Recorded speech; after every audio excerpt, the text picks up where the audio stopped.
Κυρίες και κύριοι, καλησπέρα σας. Αγαπητοί συνάδελφοι, θα ξεκινήσουμε σιγά σιγά με αυτό το συμπόσιο. Παρόλο που ακόμα υπάρχουν κάποια άτομα έξω και έρχονται σιγά σιγά προς τα μέσα, ξεκινάμε.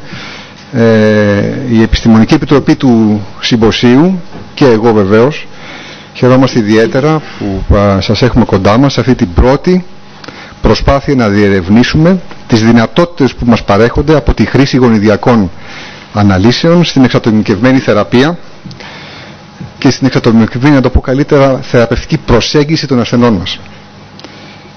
Το συμπόσιο αυτό πραγματοποιείται υπό την αιγίδα της Ελληνικής Φαρμακευτικής Εταιρείας, του Φαρμακευτικού Συλλόγου Αττικής καθώς και του Ιατρικού Συλλόγου Αττικής και χρηματοδοτήθηκε από ευγενικές χορηγίες εταιριών που πίστεψαν στο όραμά μας.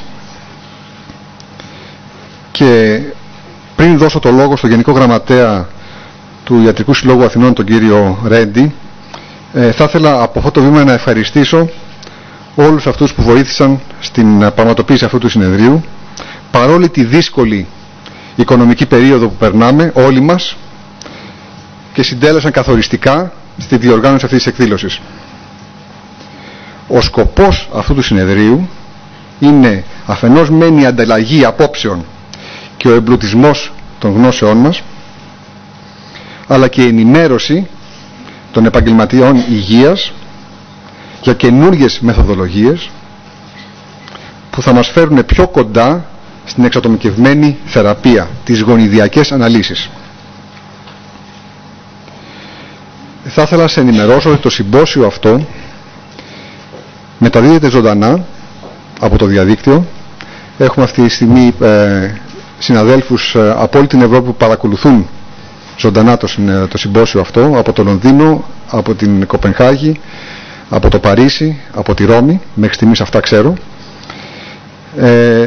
και άλλοι συνάδελφοι από την Ελλάδα που δεν μπορούσαν να έρθουν σε αυτή την εκδήλωση. Κατά τη διάρκεια του συμποσίου θα έχετε την δυνατότητα να κάνετε ερωτήσεις στους ομιλούντες. Δίπλα σας σε κάθε καρέκλα υπάρχουν μικρόφωνα.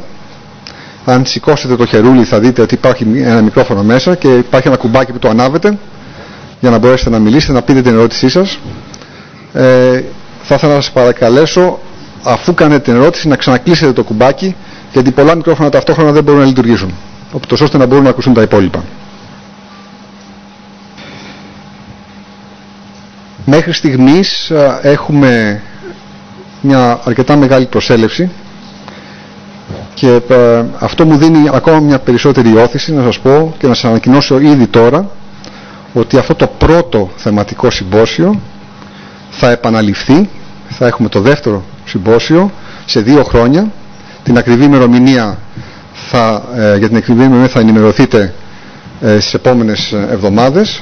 Ήδη έχουμε ξεκινήσει τη διοργάνωση του δεύτερου συμποσίου και ελπίζω να πάρουμε όλοι μαζί ένα θετικό μήνυμα για αυτή την πολύ ενδιαφέρουσα πτυχή της επιστήμης.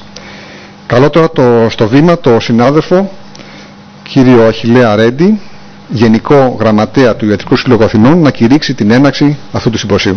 Κύριε Ρέντι.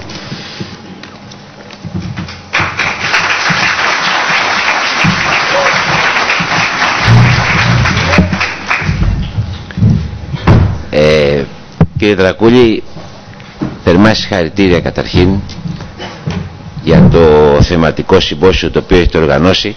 Η προσέλευση από ό,τι βλέπω είναι πολύ μεγάλη και το σημαντικότερο είναι η πρώτη φορά που βρίσκομαι σε ένα συμπόσιο που συμμετέχουν τόσο πολλοί νέοι άνθρωποι.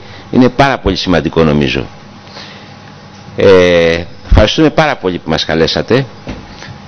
Εμείς αυτό το οποίο θέλουμε να πούμε είναι ότι η γονιδιακή προσέγγιση της νόσου συμβάλλει σημαντικά, όπως είπατε και εσείς, στην εξατομικευμένη θεραπεία.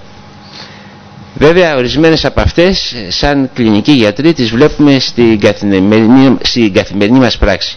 Άλλες, βέβαια, δεν είναι τόσο γνωστές και νομίζω ότι μέσα από τα θεματικά σας συμπόσια αλλά και από άλλους χώρους σιγά σιγά θα γίνουν γνωστές σε όλους τους γιατρούς, διότι γενικά η γονιδιακή ανάλυση αφορά όλους μας, δεν αφορά μόνο γιατρούς, αφορούν όλες οι ειδικότητες των γιατρών βεβαίως, αλλά αφορούν και φαρμακοποιούς, αφορούν άτομα τα οποία ασχολούνται με την έρευνα, αφορούν άτομα τα οποία ασχολούνται με την μοριακή τεχνολογία. Και θα ήθελα να πω βέβαια ότι τα τελευταία χρόνια, και πιθανώς επειδή η μοριακή τεχνολογία είναι σε υψηλά επίπεδα πλέον, υπάρχει ένας, θα έλεγα, ας με επιτραπεί έκφραση, οργασμός στην έρευνα και στην τεχνολογία, που αυτό έχει σαν συνέπεια κυρίως ότι συνέχεια έχουμε καινούρια πράγματα στη γονιδιακή ανάλυση. Αυτό βέβαια θα φανεί σιγά σιγά με τον χρόνο, και η χρησιμότητά τους και στις ασθένειες όσον αφορά και την πρόγνωση και τη διάγνωση και τη θεραπεία, τη μεταφορά δηλαδή στη κλινική πράξη. Χρειάζεται επομένως μια ορθολογική αντιμετώπιση όλου του προβλήματος, και ελπίζω, εμείς είμαστε κοντά σας, ελπίζω η πολιτεία να το αγγίξει αυτό το θέμα, διότι είναι πάρα πολύ σημαντικό, διότι εκεί που η πολιτεία έχει πρόβλημα είναι στο ότι κατά κάποιο τρόπο όλη αυτή η γονιδιακή ανάλυση είναι υψηλού κόστους. Θέλω να σας συγχαρώ και εύχομαι να έχετε ένα επιτυχημένο συμπόσιο. Η ανταλλαγή απόψεων, η ανταλλαγή της γνώσης είναι κάτι το οποίο είναι πάρα πολύ σημαντικό και προσφέρεται μέσα από αυτά τα συμπόσια, και σας εύχομαι καλή επιτυχία, αν και είναι σίγουρη.